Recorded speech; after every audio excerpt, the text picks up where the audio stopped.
வணக்கம். வணக்கம். வணக்கம். அகத்தீசாய நமஹ.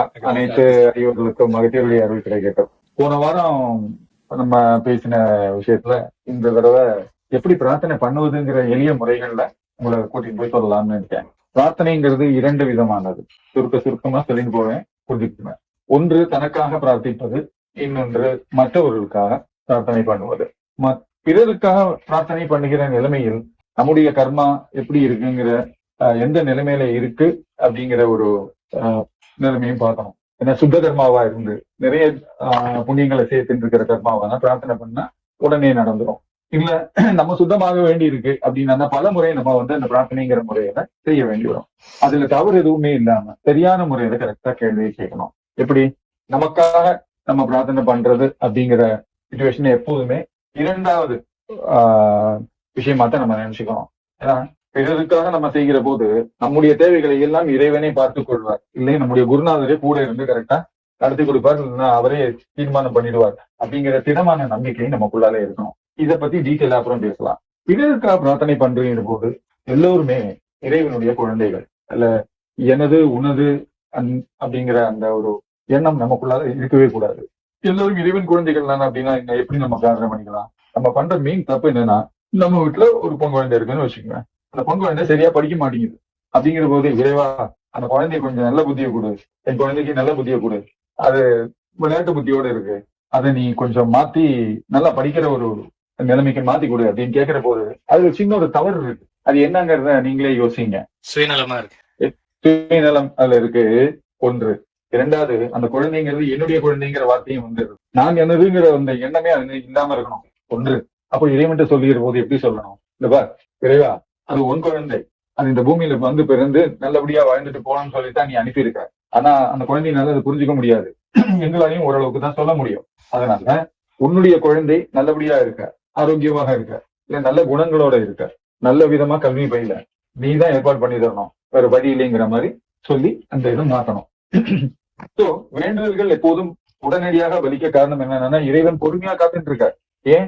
வேண்டி கொள்பவன் சரியான முறையில் வேண்டுகிறானா, சரியான நேரத்திலையும் வேண்டுகிறானா, சரியான விதத்திலையும் வேண்டுகிறானா அப்படின்னு எல்லாம் பார்ப்பார். அதான் போன வாரம் சொல்ற போது சொன்னேன், ஒரு கேள்வியை கேட்கும் போது இன்னும் ஒரு வேண்டுதல்ல அந்த கேள்வி கேட்கிற அந்த நிலைமையில 4 நிலைமை இருக்குன்னு சொன்னேன்.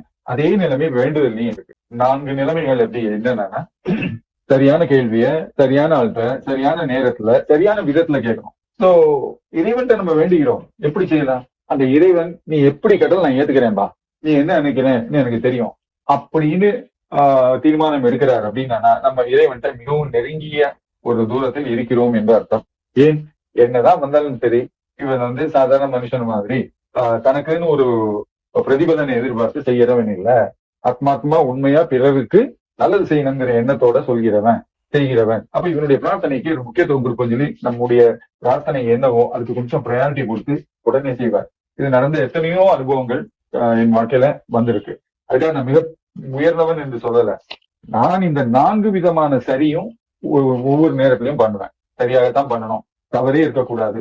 அதுல நம்ம ஏமாந்துடவும் கூடாது. நம்ம கேட்டதை மட்டும் கொடுத்தாங்கன்னா அது போதாத அளவுக்கு நம்ம ஏமாந்துடவும் கூடாது அப்படிங்கிற ஒரு எண்ணத்துல உள்ளவன்.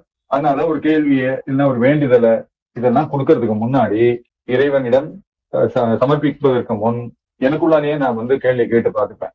சரியா இருக்கா, இறைவன் குறைகள் இருக்கா, எங்கேயாவது மாற்ற வேண்டுமா அப்படிங்கிறதெல்லாம். அதுக்கப்புறம் இறைவன்ட்ட ஆத்மார்த்தமா வேண்டுகிறது. சரி, பிறருக்காக நம்ம வேண்டுகிற போது அது ஏன் நடக்கிறது? அங்க அவங்களுடைய நம்முடைய 2 பேருடைய கர்மாவும் ஜாயிண்ட் ஆகுது. பாருங்க, உதாரணமா இப்போ உடம்பு சரியில்லைன்னு சொல்லி டாக்டர்கிட்ட போறோம். டாக்டர் ஆனவர் ஒரு ஊசி போடுறாரு, இந்த மருந்து கொடுக்குறாரு அப்படின்னா அந்த இடத்துல 2 விதமான கர்மா ஒண்ணு சேர்றது. ஒண்ணு அந்த மருத்துவருடைய கர்மா, 2வது அந்த நோயாளியினுடைய கர்மா. இது 2ம் தான் அந்த உடலுக்கு ஒரு நல்லதை செய்கிறது. அப்போ ஜாயிண்ட் கர்மா இல்லாம சிங்கிள் கர்மா மட்டும் ஒருவருக்கு, உதாரணமா ஒரு குழந்தைக்கு இல்லைன்னா ஒரு பெரியவருக்கு யாருக்கா இருந்தாலும் அவங்களுக்கே தெரியாம அவங்களுக்காக நம்ம பிரார்த்தனை பண்ற போது அவங்களுக்கு எல்லாம் நல்லது நடந்துட்டே போறதான நம்ம பார்த்துட்டே இருப்போம். பரவாயில்ல, வேண்டுதல் பலிக்கிறது, நல்லா இருக்காரு, ஆரோக்கியத்தோட இருக்காரு, அவரு இந்த மாதிரி பண்றாரு, சரி சரியான விதத்துல நம்ம கேள்வி கேட்டு இருக்கோம் அப்படிங்கிற ஒரு எண்ணத்துல நம்ம இருந்துடலாம். அதனால என்ன ஆகும்னா அவங்களுக்கே தெரியாம அவங்க மனசுக்குள்ளால ஒரு அமைதியும் ஏதோ ஒரு விதத்துல ஒரு மாற்றமும் அவங்களுக்கு வரும். அதனால சில சமயத்துல அவங்களுடைய பிறவி கர்மாபடி குறிப்பிட்ட வயதுல அவங்களுக்கு அந்த மனமானது திறக்கப்பட்டு ஆன்மீக வழியில அவங்க வர வேண்டும் அப்படின்னு எழுதி இருந்தாங்கன்னா அதுக்கு நம்ம ஒரு காரணமா இருப்போம். அப்போ எந்த ஒரு நிமிஷத்திலையும் ஒரு மனிதன் மாறுவதற்கு ஒரு வாய்ப்பை ஒரு பிரார்த்தனை பண்றவங்களுக்கு கொடுக்கும். அதுவே மிகப்பெரிய புண்ணியம். அப்போ தனக்குன்னு பிரார்த்தனை பண்ற போது என்ன மாதிரி இருக்கும்? தனக்குன்னு பிரார்த்தனை பண்ணக்கூடியது, தனக்குன்னு பிரார்த்தனை பண்ணக்கூடிய நிலைமையில இறைவா உனக்கே தெரியும் எது சரி எது தவறுன்னு, அதை நீயே பண்ணிடு. இந்த மாதிரி நினைச்சுட்டு இருக்கேன். இல்ல பரிசு எழுத போறோம்னு வச்சுக்கோங்க.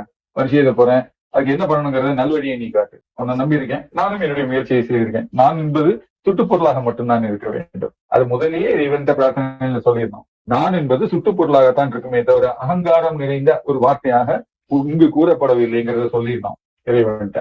இதுதான் பல முறை நான் அகற்றின்னு சொல்லுவேன். ஆமா, நீங்க ஒரு இதுல எழுதிருந்தீங்க, அந்த சுட்டு பொருள்ங்கிறது வந்து அந்த வாக்கியம் நிறைவு பெறாதுங்கிறதுக்காக ஒரு நான் போடுறோம். மத்தபடி அது நான்கிற அகங்காரம் கிடையாது. அந்த இடத்துல அகங்காரம் இருக்கக்கூடாது. ஏன்னா மனிதனுக்கு பொதுவே உள்ளுக்குள்ளாத நான் என்கிற உணர்வு அகங்காரத்தோட இருக்கும். அகம் காரம் அது கொஞ்சம் தூக்கத்துல தான் இருக்கும். ஆமா, அகங்காரம். ஓகே, அதனால அந்த ஒரு உணர்வு இன்றி அந்த வார்த்தையை முடிக்கும் விதமாக இந்த நான் என்கிற வார்த்தை இருந்தால்தான் சரியாகுங்கிறதுக்காக சுட்டுப்பொருள் அப்படின்னு சொல்லுவாங்க. அந்த சுட்டுப்பொருளாக மட்டும்தான் இந்த நான் இருக்க வேண்டும். ஒன்று. இரண்டாவது, பிறருக்காக நம்ம செய்கிற போது கூட நமக்கு நம்ம எதுவுமே எதிர்பார்த்து எதுவுமே நம்ம செய்யக்கூடாது, வேண்டுதல் இருக்கக்கூடாது. எல்லாருமே இறைவனுடைய குழந்தைகள்னு முதல்ல சொன்ன மாதிரி உன்னுடைய குழந்தை நீ எவ்வளவு சீக்கிரம் முடியுமோ அவ்வளவு சீக்கிரம் நல்லது பண்ணணும். சரி, ஒரு வயதான ஒருத்தர் உங்க முடியவில்லை, உடல் பாதிப்புகள் இருக்கு, அந்த மாதிரி நிலைமை வரும்போது நம்ம பிரார்த்தனை கொஞ்சம் கூட வித்தியாசமா இருக்கணும். எப்படி? உடல் நிலை சரியில்லாத ஒரு வயதானவர் படுக்கையில் இருக்காரு அப்படின்னா அந்த மாதிரி ஆட்களுக்கு பிரார்த்தனை பண்ணிக்கிற போது நீ இதை பண்ணு நீ அதை பண்ணுன்னு சொல்லக்கூடாது. குழந்தைகளுக்கு கல்விக்காக படிக்கிற போது நம்ம வேண்டிக்கிற மாதிரி இருக்கக்கூடாது. எது நல்லதோ அதை உடனடியா பண்ணு அப்படின்னு சொல்லி வேண்டிக்கணும். ஏன்னா ஒரு வயதானவருக்காக நம்ம பிரார்த்தனை பண்றோம்னு வச்சுக்கோ, பாவம் அவர் இவ்வளவு சிரமப்பட்டு இருக்காரு, போருப்பா அவர் கூட்டிட்டு போயிடு அப்படின்னு சொல்லி நீங்க பிரார்த்தனை பண்ணீங்கன்னா உங்களுடைய வார்த்தையினாலேயே அவர் கூட்டிட்டு போயிட்டாங்கன்னா உங்களுக்கு பிரம்மஹத்தி தோஷம் வரும். நீங்க இறைவன் தீர்மானம் எந்த பக்கம் எப்படி இருக்கும்னு நம்மளால தீர்மானிக்க முடியாது. இரண்டாவதாக சொல்ல போனா அவருடைய கர்மா முடிஞ்சுட்டா இல்லையாங்கிறது உங்களுக்கு தெரியாது. இப்படிப்பட்ட சூழ்நிலையில ஒரு வார்த்தை கிடைச்சான்னா அதை வச்சுட்டே அவருடைய வாழ்க்கையை முடிச்சு கூட்டு போயிடுவார். அது ஒரு மிகப்பெரிய சப்ஜெக்ட். அது இந்த உலகத்துல பிரம்மஹத்தி தோஷம் மட்டும் நம்ம வாங்கிக்க கூடாது. அதுக்கு பரிகாரம் பண்றதுக்கு ஒரு வழியே கிடையாது. பிரம்மஹத்தி தோஷத்தை போக்க வைக்க இறைவன் விருப்பப்பட்டால் அல்லாமல் அதுக்கு நீங்க பரிகாரம் பண்ணவே முடியாது. கொலை என்றால் கொலைதான். ஒரு ஆள் இறந்து போக காரணமா இருந்தோம்னா நம்ம இறந்துதான் போயாகணும். அதுதான் அதுக்கு ஒரு முடிவா இருக்குமே தவிர அதே மாதிரி போய்தான் ஆகணும். அதுதான் ஒரு முடிவா இருக்குமே தவிர வேற எந்த பரிகாரங்கள்னாலையும் மாற முடியாது. ஆனா தெரியாமல் ஒரு விஷயம் நடந்துருக்கு, நம்ம ஏதோ ஒரு விஷயம் பண்ண போக அது இன்னொரு விஷயமா மாறிடுச்சுன்னா அதுக்கு இறைவனுக்கு தெரியும் இவனுடைய எண்ணம் நல்லபடியாக இருந்தது, அதனால விதி அந்த மாதிரி விளையாடினால அவங்க போயிட்டாங்கன்னு சொல்லி அதை பிரம்மதி தோஷமாக கணக்கில் எடுத்துக்கொள்ளப்பட மாட்டாது. அதுக்கு மிகப்பெரிய ஒரு அனுபவம் இருக்கு. அத இனி வரும் நாட்கள்ல எப்போது நான் சொல்றேன் அதை பத்தி.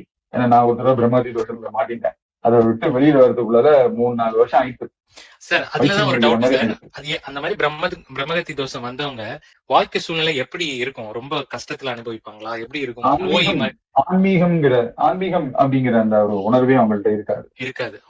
எந்த வழிபாட்டு ஸ்தலங்களுக்கும் எந்த கோவிலுக்கும் எந்த பெரியவர்களையும் போய் பார்க்கறது ஆசீர்வாதம் வாங்குறது எதுவுமே வாய்ப்பு கிடைக்காது. தவறான வழிகள்ல நிறைய போயிட்டே இருப்பாங்க. குறுக்கு வழிகள்ல சம்பாதிக்கணும் பார்ப்பாங்க. அவர்களுடைய மூளை என்பது தீர்மானத்தை எடுக்கக்கூடிய மூளை என்பது சரியாக வேலை பார்க்காது. அதனால்தான் பெரியவங்க முன்னாடி காலங்கள்ல கேட்டிருப்பாங்க, அவங்க மூளைக்கு ஏதோ குழப்பம் வந்துட்டான்னு கேட்பாங்க. அதனுடைய அர்த்தமே வேற. எல்லா 24 மணி நேரமும் எங்க போனாலும் யாரோட பேசினாலும் என்ன செய்தாலும் சரி அவங்க எடுக்கிற தீர்மானம் வெற்றி பெறாது, கொஞ்சம் கூட வெற்றி பெறாது. டேக் ஆஃப் அப்படிங்கிறது இல்லவே இல்லை. அந்த மாதிரி சூழ்நிலைகள் நிறைய இருக்கும். அதே போல முகத்துல ஒரு வெளிச்சம் இருக்காது, கருமை படர்ந்து போகும், உடல்ல நோய் வாட்டும். இந்த மாதிரி பிரம்மதி தோஷம் இருக்குங்கிறத ஈஸியா கண்டுபிடிச்சிடலாம். நான் இதுக்காக சொல்ல வரேன் என்னன்னா, நம்ம செய்ய போற விஷயம் பிரம்மதி தோஷத்தை உருவாக்குமா உருவாக்காதா அப்படிங்கிறதையும் நம்ம புரிஞ்சுதான் பிரார்த்தனையை தொடங்கலாம். இதுல மெயின் விஷயம் என்னன்னா, பிரார்த்தனைகள்ல உதாரணமா சொல்றேன், பிரார்த்தனை வழி நம்ம ஒரு தெய்வீக சக்தியை இறைவனிடம் யாஜகம் செய்து இன்னொரு ஆளுக்கு கொடுக்க முயற்சி பண்றோம். அதுதான் பிரார்த்தனை. அப்போ அப்படிப்பட்ட நிலைமையில யாருக்காக பிரார்த்தனை பண்றோமோ அவங்களுக்கு மிகப்பெரிய தோஷங்கள் ஒன்றும் இல்லாம அந்த பிரார்த்தனை பலனை வாங்கி கொள்ளுற தகுதியை அவங்க வளர்த்துக்கணும். அப்போ மெயினா குழந்தைகள் விஷயத்துல பெரியவங்க விஷயத்துல சொல்ற போது நான் என்ன சொல்லுவேன், சரி நான் வேண்டிக்கிறேன், பூஜையில வேண்டிக்கிறேன், அகத்தியத்தை சொல்றேன், முருகன் பெருமாட்டியும் வேண்டிக்கிறேன், ஆனா நீங்க இந்த மாதிரி சின்ன சின்ன விஷயங்களை பண்ணுங்களேன், அதை தொடர்ந்து பண்ணுங்க, இல்ல இந்த நாட்கள்ல நீங்க பண்ணுங்க அப்படின்னு சொல்ற போது அவங்களும் பரவாயில்லையே நமக்கு ரொம்ப ஈஸியான விஷயத்த சொல்லிருக்காரு, நம்ம பண்ணிடுவோம், சரியாயிடுத்தானா, தெய்வ அனுகிரகம் நமக்கு இருக்குன்னு சொல்லி நினைச்சுக்கலாம் அப்படின்னு சொல்லி அவங்களும் ரெகுலரா பண்ணுவாங்க. உதாரணமா ஒரே குழப்பத்தில் இருந்து சரியாக படிக்காத குழந்தைகளை நான் என்ன சொல்லுவேன்னா, பக்கத்துல இருக்கிற ஹனுமார் கோவிலுக்கு சனிக்கிழமை நீங்க கூட்டிட்டு போய் ஹனுமாருக்கு சாத்தின துளசியோ வெண்ணையோ வடையோ இதுவா இருந்தாலும் அவர் பாதத்துல வச்சு தொட்டுட்டு அதை வாங்கி குழந்தைக்கு கொடுங்க, சாப்பிட சொல்லட்டும், சாப்பிடு, அந்த குழந்தை சாப்பிடட்டும். அதுக்கு பிறகு அந்த குழந்தையினுடைய இந்த பிரச்சனைகள், படிப்பு, ஞாபக சக்தி, இந்த விஷயங்கள் எல்லாம் சரியாயிடும் அப்படின்னா.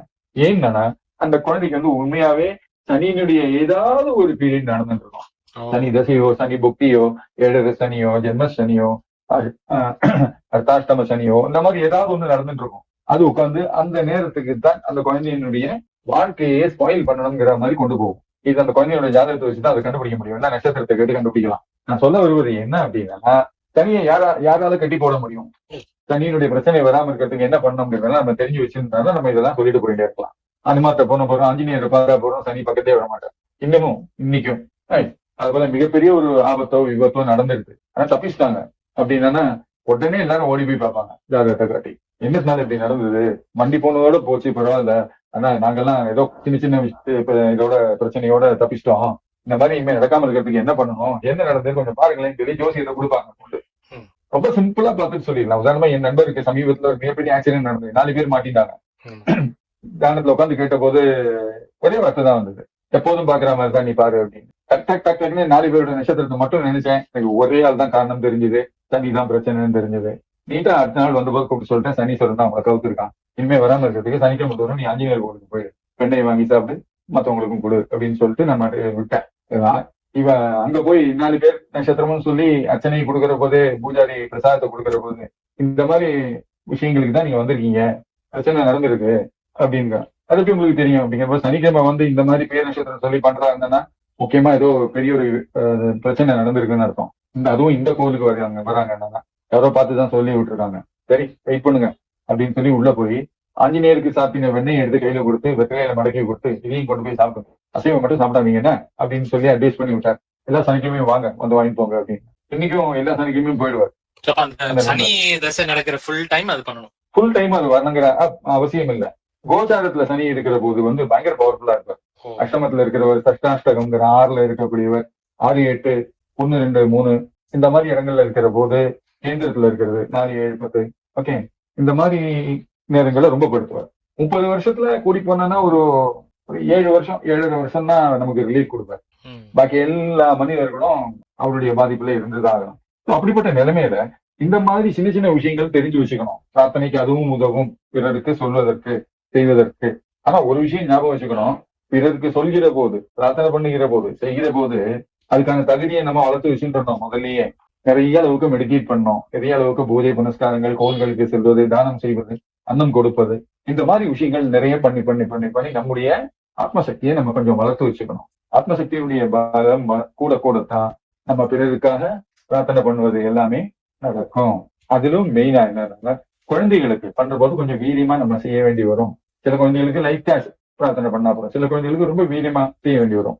உதாரணமா என் நண்பருக்கு இல்ல என் நண்பர்களுடைய கசின் நினைக்கிறேன், டெலிவரிக்காக ஹாஸ்பிட்டல் அட்மிட் ஆயிட்டாங்க. குழந்தை பிறந்தது, ஆனா பிறந்ததுல இருந்தே பிரச்சனை, டியூப் போட்டு இன்னும் இல்லாம பண்ணி இன்னும் பிரச்சனை அப்படின்னாங்க.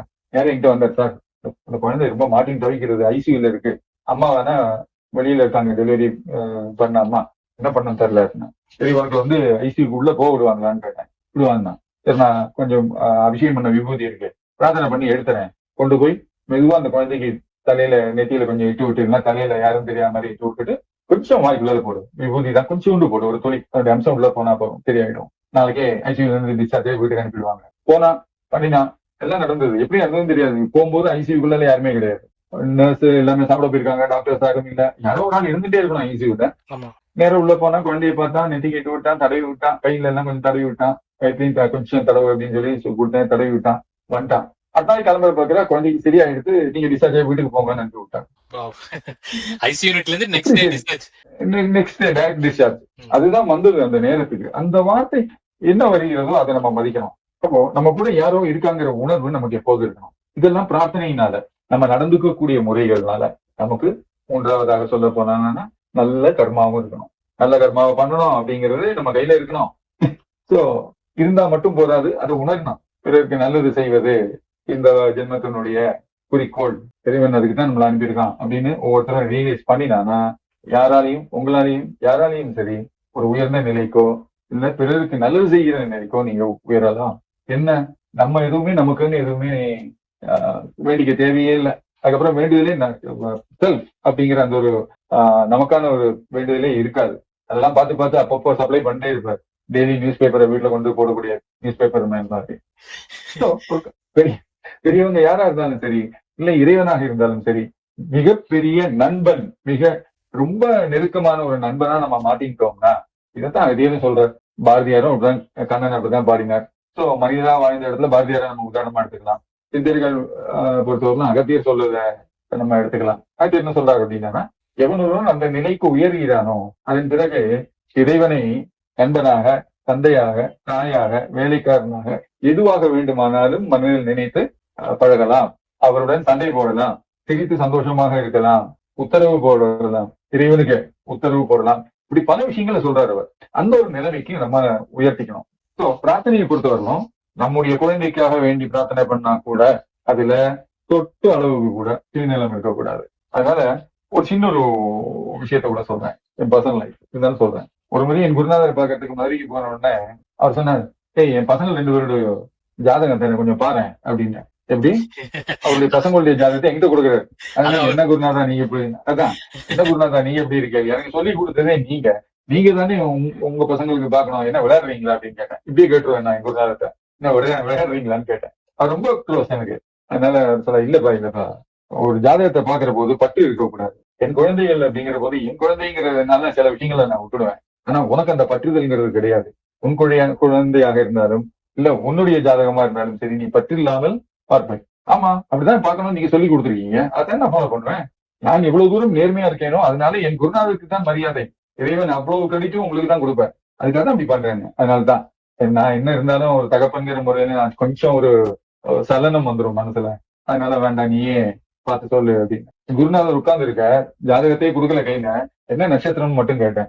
புட்டு வச்சேன். பசங்களை பத்தி எனக்கு அதிகமா தெரியாது, புட்டு வச்சேன். சொல்லிட்டு இந்த மாதிரி பண்ண சொல்ல மாட்டேன், சரி சொல்லிடுறேன் அப்படின்ட்டு.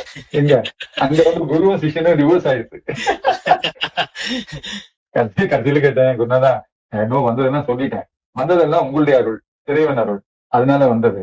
உங்க குழந்தைகளுக்கு எது நல்லது நடக்கணுமோ நடக்கிறதுக்காக நான் இப்போ பிரார்த்தனை பண்ணிக்கிறேன். போறோம்ப்பா, அது போறோம். என் குழந்தைகளுக்கு நான் பண்ண முடியாத போது பண்றதுக்குன்னு ஒருத்தரை கொண்டு கொடுத்தா பாரு, அதுதான் இந்த இடத்துல நம்ம பார்க்கணும் அப்படின்னு சொல்லி சொன்னார் அவர். சோ நான் சிஷ்யனாகவும் அவர் குருவாகவும் இருக்கிற நிலைமையில என்ன, அவர் வந்து ஒரு குருவனுடைய ஸ்தானத்துக்கு கொண்டு போய் நிறுத்திட்டு அவர் பவியமா உட்காந்து கேட்டேன். இந்த மாதிரி எல்லாம் வேடிக்கை, அதான் இந்த மாதிரி எல்லாம் இறைவன் வந்து வேடிக்கை பார்க்க செய்து கொடுத்து. ஏன் அப்படி அப்படின்னா, ஆத்மாவை தான் இறைவன் பார்க்கிறார். ஆத்மாவுக்கு வயது என்பது கிடையாது. அது என்ன கர்மா செய்கிறது, எவ்வளவு புண்ணியம் செய்திருக்கு, அதன் அடிப்படையில தான். பிறந்தது என் குருநாதர் முதல்ல பிறந்திருக்கலாம், 50-60 வருஷத்துக்கு முன்னாடி, நான் பின்னாடி பிறந்திருக்கலாம். ஆனா ஆத்மா லெவல்ல ரெண்டுமே ஒண்ணுதான். அது என்ன விதமான விஷயங்களை செய்கிறது என்பதைத்தான் இறைவன் பார்க்கிறார். உலகத்துக்கு நல்லது செய்கிறதா, நல் வாக்கு சொல்கிறதா, நல்ல பிரார்த்தனைகளை வைக்கிறதா அப்படிங்கறதான் இறைவன் பார்க்கிறார். அதனாலதான் சிலவங்கெல்லாம் மனசுக்குள்ள நினைக்கிற போதே நடக்கும். சிலவங்க வந்து ஒரு வார்த்தை சொல்லி தொடங்கிறதுக்கு முன்னாடி நடக்கும். இதெல்லாம் நான் இந்த மாதிரி ஆட்கள் கூட நிறைய பேர் கூட இருந்திருக்கேன். அனுபவங்கள் அத்தனை பேர் மிகப்பெரிய பெரிய ஆட்கள் ஒவ்வொருத்தரும். அப்படி இருந்த ஒரு காரணத்தினால என்னால இது எல்லாத்தையும் நம்பவும் முடியும். இது எல்லாத்தையும் சரி இதுக்கு இப்படித்தான் பண்றாங்க, இதுக்கு இப்படித்தான் பண்றாங்கன்னு நாங்க உட்காந்து பாடம் படிச்சிருவேன். சோ பிரார்த்தனைங்கிறது ஒரு சின்ன ஒரு கான்செப்டா இருந்தாலும் அது மிகப்பெரிய லெவல்ல எக்ஸ்பேண்ட் பண்ணி போற அளவுக்கு நம்ம வந்து கொண்டு போகணும், மாடுலேட் பண்ணணும். எந்த ஒரு சிச்சுவேஷனையும் மாடுலேட் பண்ணுங்க. உங்களுக்கு வந்து அன்னதானம் பண்ணுகிற ஒரு வாய்ப்பு கிடைச்சிதானா கனிவோட கொடுங்க. 2 கனி சாதத்தை ஒரு பிளேட்ல போட்டு ஒரு கொடுக்குறீங்க, சாப்பிடுங்கப்பா, இன்னும் வேணும்னா கேளுங்க அப்படிங்கிற ஒரு கனிவோட கொடுங்க. மாடுலேட் பண்ணலாமே. சும்மா ஏதோ கடனுக்காக எடுத்து போடுறோம், போயிட்டே அந்த போயிட்டேங்கிற பேச்சே வரக்கூடாது, விரட்டுற மாதிரி ஆயிடும். இதே அண்ணன் தானே கொடுக்க சொன்னேன், நீ நல்ல எண்ணத்தோட கூட கொடுக்க மாட்டேங்கிறியே, விரட்டணுங்கிற எண்ணத்திலேயே இருக்கியே அப்படின்னு நினைச்சிருவாரு. அப்ப நீங்க செய்த அன்னத்தினுடைய அந்த தானத்தினுடைய பவர்ங்கிறது குறைந்து போகும், குறைவு வரும். நினைக்கவே கூடாது, அதையும் நாம் தான் செய்கிறோங்கிற உணர்வே இருக்கக்கூடாது. சுற்றுப்பொருளாக வேண்டுமானால் இருக்கலாம். இப்போ பிறருக்காக நம்ம வந்து அவர் சொன்னதுனால அன்னதானம் பண்றோம். அப்ப அவங்க கூப்பிட்டு கேட்கறாங்க, ஏன்பா நான் அன்னதானத்துக்கு எவ்வளவு ரூபா கொடுக்கணும் அப்படின்னு கேட்டாங்கன்னா, இவ்வளவு ஆச்சுங்க அதோட நிறுத்திக்கணும். அந்த இடத்துல நீங்க சொன்னீங்க நானும் பண்ணிட்டேன், அப்போ யாரு சொன்னார்கள், யாரு கொடுத்தார்கள் எல்லாம் அந்த அந்த முன்னிலை வந்துடும். இதெல்லாம் சுட்டுப்பொருளா இருக்கணும். அதுக்காகத்தான் சங்கபா அவர்கள் ஒரு வார்த்தை சொல்லுவாரு, எனக்கு ரொம்ப பிடிக்கும் அந்த வார்த்தை.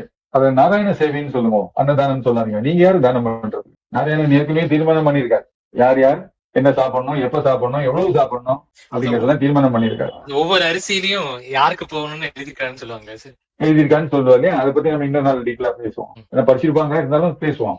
ஸோ ஒவ்வொரு சிச்சுவேஷன்லயும் நீங்க மாடுலேட் பண்ணுங்க. மாடுலேட் பண்ணுங்கன்னா உயர்ந்த நிலைமைக்கு அதை கொண்டு போகணும். உங்களுக்கு கிடைத்திருக்கிற வாய்ப்பை உபயோகித்து அந்த சூழ்நிலையை மேலும் மேலும் உயர்ந்த சூழ்நிலைக்கு நீங்க கொண்டு போகணும். அதைத்தான் இறைவன் எதிர்பார்க்கிறார். அந்த உயர்நிலைக்கு நீங்க கொண்டு போகிற போது கனிவு, அன்பு, நான் என்கிற தன்மை இல்லாத நிலைமை இதெல்லாம் தானாக வந்துடும். இதெல்லாம் பிராக்டிஸ் பண்ணணும். பிராக்டிஸ் பண்ணாதான் நடக்கும். இப்ப எனக்கு முடியல, பங்கு பெற முடியலை அப்படிங்கிற போது மதுரையில் இருக்கிற என் நண்பரை கூப்பிட்டுட்டு சொல்லுவேன், அகத்தியோட இது வருது இல்ல, திருநட்சத்திரம் வருது இல்ல, ஆமா அன்னைக்கு கோவிலுக்கு வரக்கூடிய உங்களுக்கு பிரசாதம் கொடுக்கறதுக்காக ஏற்பாடு பண்ணுங்க, நான் காசு அனுப்பிடுறேன். இப்ப நான் காசு அனுப்புறேங்கிறது சொல்ற போது எல்லாரும் நினைச்சுப்பாங்க அங்காரத்தோட சொல்றாங்க. இல்ல, அந்த நான் என்கிறது அந்த இடத்துல சுட்டு பொருளா இருக்கு. நான் பேசுகிற இயல்பான தன்மையை பாக்குற போது உங்களுக்கு தெரியும். அந்த இயல்பான தன்மையை நீங்க முதல்ல உங்களுடைய வாழ்க்கையில வார்த்தைகள்ல கொண்டு வாங்க. அப்போ உங்களால சரியான விதத்துல, சரியான முறையில, சரியான நேரத்துல கேள்வியை கேட்க முடியும். இறைவன் ஒவ்வொரு நிமிடமும் மனிதனை ஏமாற்றுவதற்காக காத்து கொண்டிருக்கிறார். இது ரொம்ப ரொம்ப டீப்பான ஒரு கான்செப்ட். இதை பத்தி நம்ம இன்னொரு முறை பேசலாம். ஞாபகம் வச்சுக்கோங்க, தலைப்புகள் எல்லாம் நீங்க எல்லாம் ஞாபகம் வச்சுக்கோங்க. அது வந்து எப்படி தப்பிக்கிறது, இறைவனையே திரும்பி நம்ம எப்படி ஏமாத்தலாம் அப்படிங்கறதெல்லாம் இனி வரும் காலங்கள்ல நம்ம பார்க்கலாம். நீங்க ஒரு டைட்டிலே வச்சிருந்தீங்க, வாங்க இறைவனை ஏமாத்தலாம்.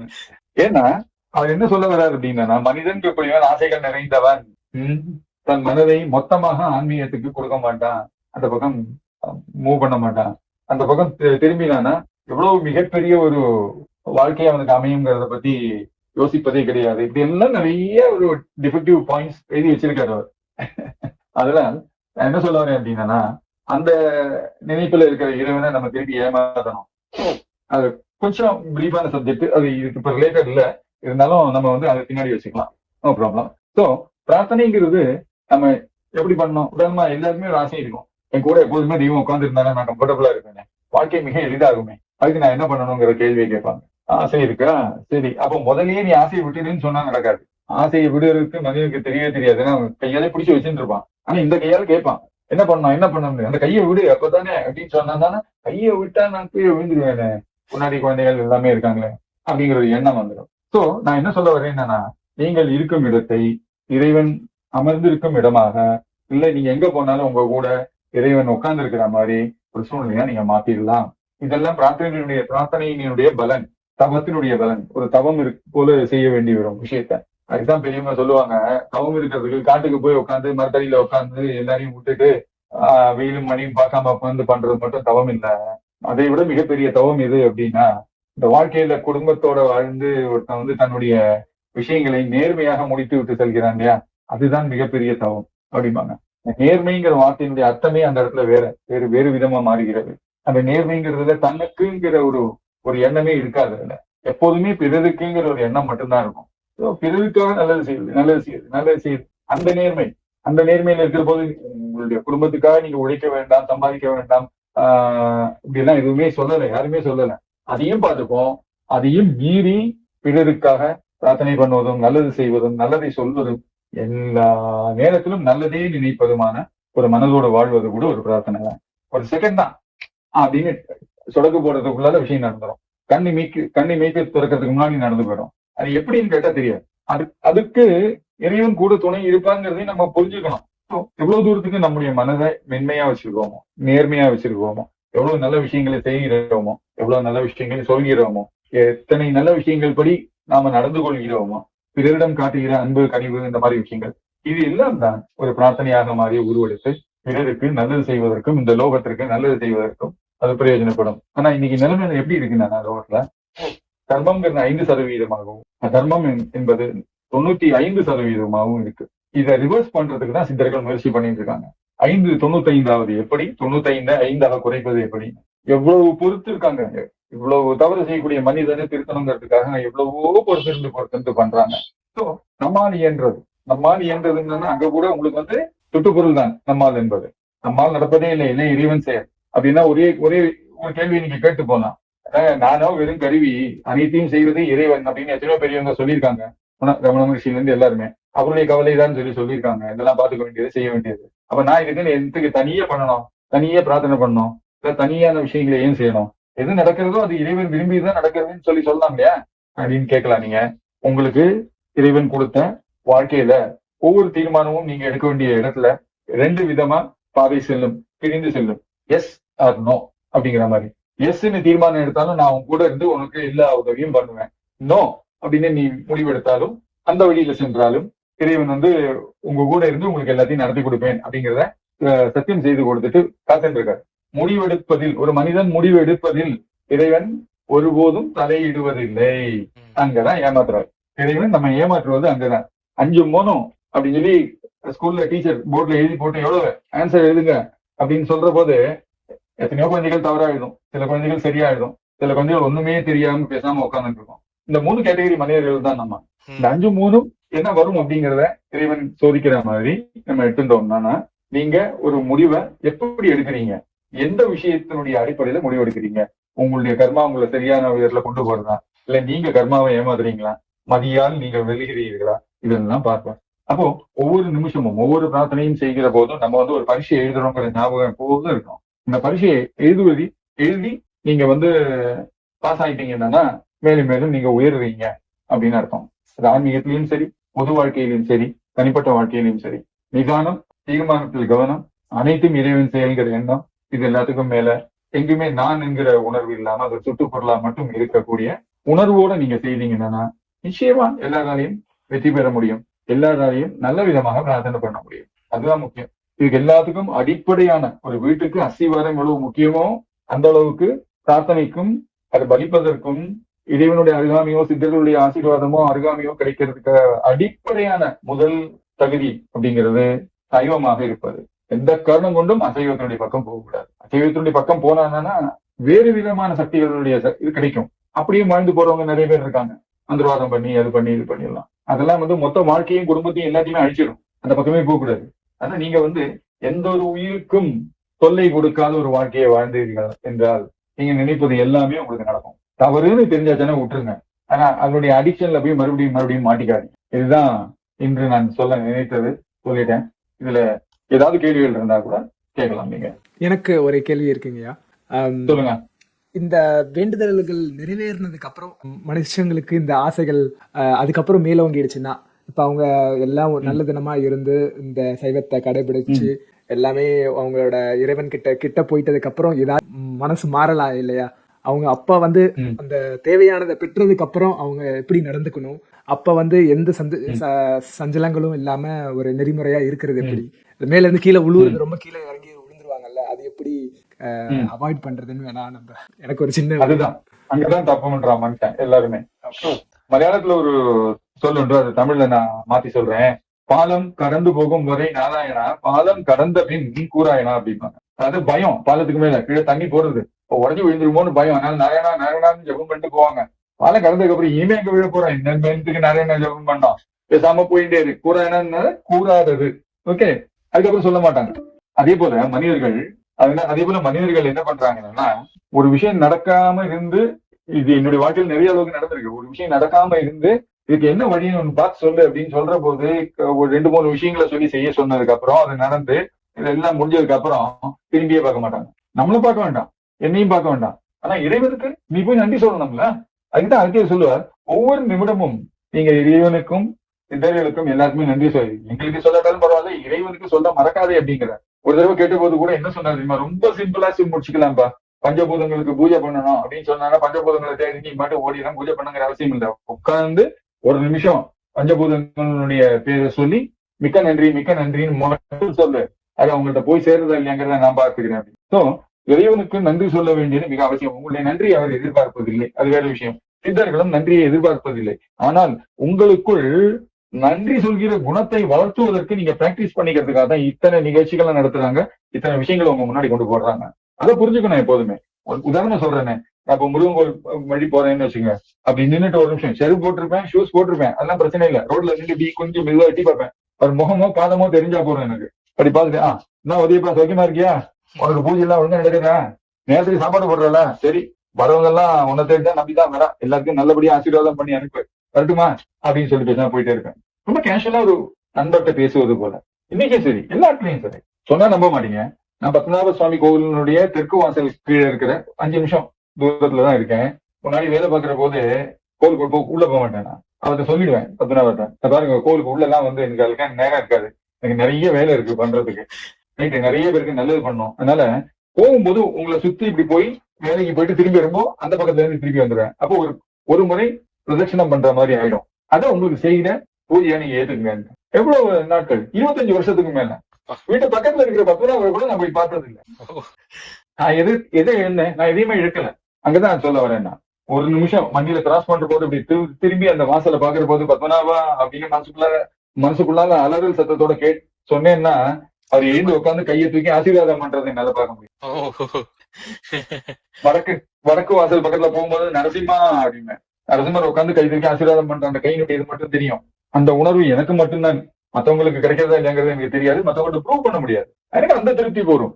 எனக்கு பாக்குற போது பத்மநாபருடைய பாதமும் நரசிம்மருடைய கையும் அந்த பக்கத்துல போது கிருஷ்ணருடைய உருவமும் மட்டும் தெரிஞ்சா போதும், நம்ம சந்தோஷமா போயிட்டே இருப்பேன். அதனால எப்போதும் நான் போய் அந்த இப்ப கூட இந்த கோவில் வாசலுக்கு போய் நின்று பத்மநாபா அப்படின்னு கூட்டா நான் படுத்துட்டு எழுந்து உட்காந்துருக்கிற மாதிரி தோணும். அதுல ஒரு கேள்வி, உட்காந்து சொல்லுங்க. ஒரு இதுல வந்து நீங்க ஒரு வாசி யோகத்துல ஒரு சித்தர்கிட்ட நீங்க பேசிட்டு இருக்கும்போது அவர் உங்ககிட்ட இந்த கேள்வி கேட்டிருக்காரு. நீங்க ரோட்ல போகும்போது வெளிய இருந்து நீங்க சாமி கும்பிடும்போது உங்க சூட்சும உடல் வந்து கீழே விழுந்து சாமி கும்பிடுற மாதிரி கண் மூடியும் போது சூட்சும ரூபம் மட்டும் போய் கால்ல விழுந்து, அதை பத்தி கொஞ்சம் சொல்லுங்க சார். அது ரொம்ப அது எப்படி, அது ஒவ்வொரு மனிதனுக்கும் இனி எடுக்க போற ஜென்மத்துக்கான உடல் அது தயாராகி விட்டது. இதை புரிஞ்சுக்கிறது கொஞ்சம் கஷ்டம். அப்படின்னா எங்க இருக்குன்னு கேட்பாங்க.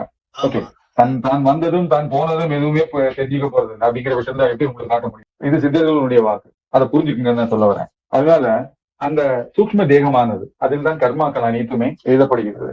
நீங்க உண்மையாகவே நல்ல மனிதர்களை சந்தித்திருந்தால், நீங்க உங்கள் வாழ்க்கையில பிறருக்கு தெரியாதபடி செய்த இறந்த காலத்துல ஒரு 8 வருஷம் 10 வருஷம் பின்னாடி நீங்க செய்த விஷயங்களை கூட இப்ப கரெக்டா புட்டு வச்சிருவாங்க.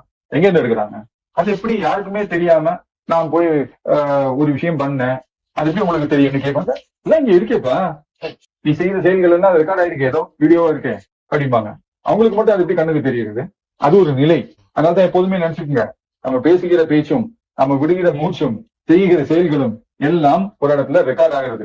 சாட்சி யாருமே இல்லைன்னு நினைச்சுக்காதீங்க, பெருமாள் தான் சாட்சி. அதனாலதான் பெருமாளுக்கு சாட்சி பூதம் அப்படின்னு பேர். திருவண்ணாமலையில கூட பூத நாராயண பெருமாள்னு இதுவரை முடிக்கிற போது அவரை பார்த்துட்டு தான் போய் ஆகணும். கண்ணு பெருசா இருக்கும் பூத நாராயணன், அவர் தான் சாட்சி நம்ம கிரிவலம் முடிச்சோங்கிறதுக்கு.